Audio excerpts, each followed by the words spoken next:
Your voice is powerful, your story matters, and healing begins when we speak our truth. Welcome back to If Only One Overcomes.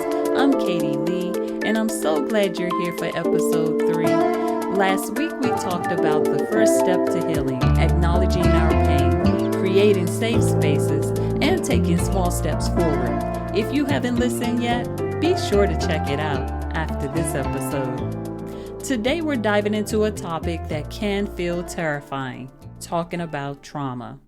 Being silent keeps us trapped, but finding the courage to speak is one of the most powerful steps towards healing.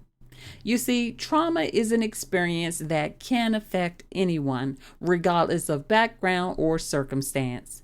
And for many, the most difficult part of healing is having the courage to share the trauma that they have faced. Fear, shame, and previous experiences may have trained us to stay silent, but this silence only keeps us trapped. For years, I stayed silent about my pain. I thought that if I ignored it, it would go away. But being silent does not make pain disappear. Being silent does not heal you. It traps you. So, why do we stay silent? Is it out of fear of judgment? Do we think if people knew, they would look at us differently or think less of us? I know I used to think that way. The weight of guilt many trauma survivors deal with by blaming themselves for what happened and saying things like, I should have done something differently, or maybe it was my fault. Guilt can only be justified if we have hurt someone. But when we carry guilt for things outside of our control, it becomes destructive. And then there's the shame game. The enemy uses shame to keep us silent and isolated. Shame is not about what we did, it's about who we believe we are. Shame says, I am a mistake, which is damaging and keeps us trapped. The enemy uses shame to keep us silent by whispering, no one will understand. It isolates us by whispering, if people knew, they would reject you. It makes us believe that we are beyond redemption by whispering, you are too broken to be healed. The guilt and shame you are feeling about the trauma you experience is a lie. Your story is valuable. In Romans 8:1, it says there is now no condemnation for those who are in Christ Jesus. Ask yourself this question. How has shame affected my healing journey? Now, let's release shame and guilt by identifying the lies. Shame often disguises itself as truth. So write down one shame-based thought. I am not enough. Now, replace it with the truth. I am fearfully and wonderfully made. Psalms 139:14. You see, many of us confuse shame with guilt, but they are truly not the same. Guilt tends to primarily center on self-blame for a specific action, and an individual experiencing shame will more likely feel badly about themselves. Hear me when I say this. Accept the grace you deserve. You were not meant to carry this alone. God's grace is greater than any past mistake, real or perceived. Healing starts when we believe that we are loved, worthy, and redeemable. In Isaiah 61:7, it says, instead of your shame, you will receive a double portion. Here are a few action steps. Every morning, speak a truth statement over yourself. I am worthy of healing. Or write down one truth that counters the shame you're feeling. I am not what happened to me. I am love. Write a letter to God about your pain and read it to Him aloud in a prayer. I want you to know that your story matters, your pain is real, and speaking up does not make you weak, it makes you brave. Okay, how to start talking about trauma. Now, I know I said this last week, but I have to say it again. Identify one person in your life who you feel is a safe space to share your story. It could be a family member, a trusted friend, because they love you and will not judge you.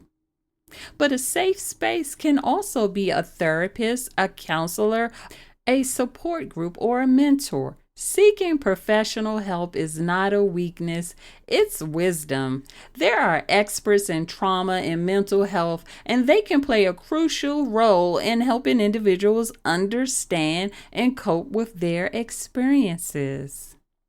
But you have to acknowledge your readiness, because not everyone is ready to talk immediately. Healing is a process, and you have to move at your own pace. But here are a few signs that might let you know that you are ready. You feel the weight of holding it in and feel a desire to change. You're longing for connection and understand the need for support. You feel safe enough to share and have a willingness to confront uncomfortable emotions. When you are ready and you have chosen who you will talk to, because not everyone deserves access to your deepest wounds, and you don't have to tell your whole story all at once, start small. Just even saying, "I've been through something hard," is a step forward. You decide what you are comfortable with sharing. And if saying the words out loud feel too difficult, try journaling first. Sometimes writing it down helps process the emotions before sharing with someone else. In some families and cultures, trauma is never spoken about. And this creates generational cycles of pain that never gets healed. If your family avoids discussing trauma, break the cycle by seeking healing for yourself. There is so much power in your voice. Speaking your truth is a declaration that your past does not control you. In Proverbs 29:25, it says, "Fear of man will prove to be a snare, but whoever trusts in the Lord is kept safe." Silence keeps us stuck, but speaking up brings healing. You don't have to carry this alone.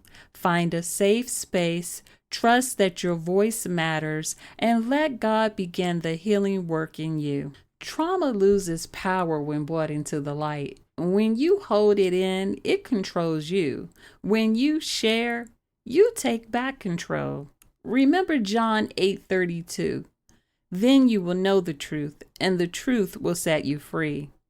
When you speak, you help others realize that they are not alone, and then they can begin to heal and find support from others who have gone through similar things. Know this: what God heals in you, He can use to bring healing to someone else. If no one has told you this today, you are not your past. You are not what happened to you. You are not beyond healing. You are a child of God, and your story is still being written. Okay, overcomers, we are at the end. This week, I want to challenge you to write down one thing that you have been afraid to say out loud. It can be as simple as "I am hurting" or "I need help." Just writing the words onto paper is a step towards freedom. If this episode spoke to you, share it with someone who may need it. And if you enjoyed today's episode, be sure to subscribe. And you can connect with me on social at If Only One Overcomes. I'd love to hear from you. Next week, we'll explore releasing shame. You are not your past. And we'll talk about breaking free from the guilt and shame that trauma can leave behind. And as always, your life is too important because God has a plan and a purpose for your life. Until the next episode, God bless.